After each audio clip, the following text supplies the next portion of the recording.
乡亲刷来看这个布坤基带头提案的花东三法，那民进党的立委无要听，就参国民党来冒杂音。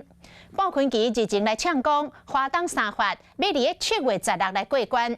国民党的智库执行长郭志温就讲，立法院伫7月16进前，只有2届的议会会当来处理到重大的法案，并无时间针对着花东三法来做有路的讨论，所以7月16要通过无可能。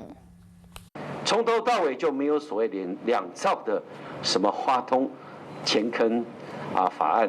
会出面说明，就是因为带头提案的花东建设三法，和执政党批评讲是钱坑法案。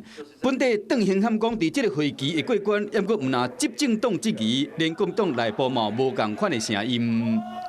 必须很务实的、很中性的、很理性的来讨论说，这是国家大政，而不是一昧说是意识形态口号治国。环评一做可能3年5年啦，即便就是强推过去了，可能10年20年都没办法去盖好。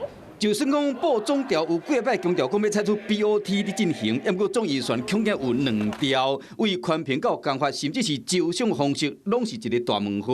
哪位的态度有较保守？新兼国民党智库执行长的立委郭志温嘛认为讲，要10年来完工无啥可能。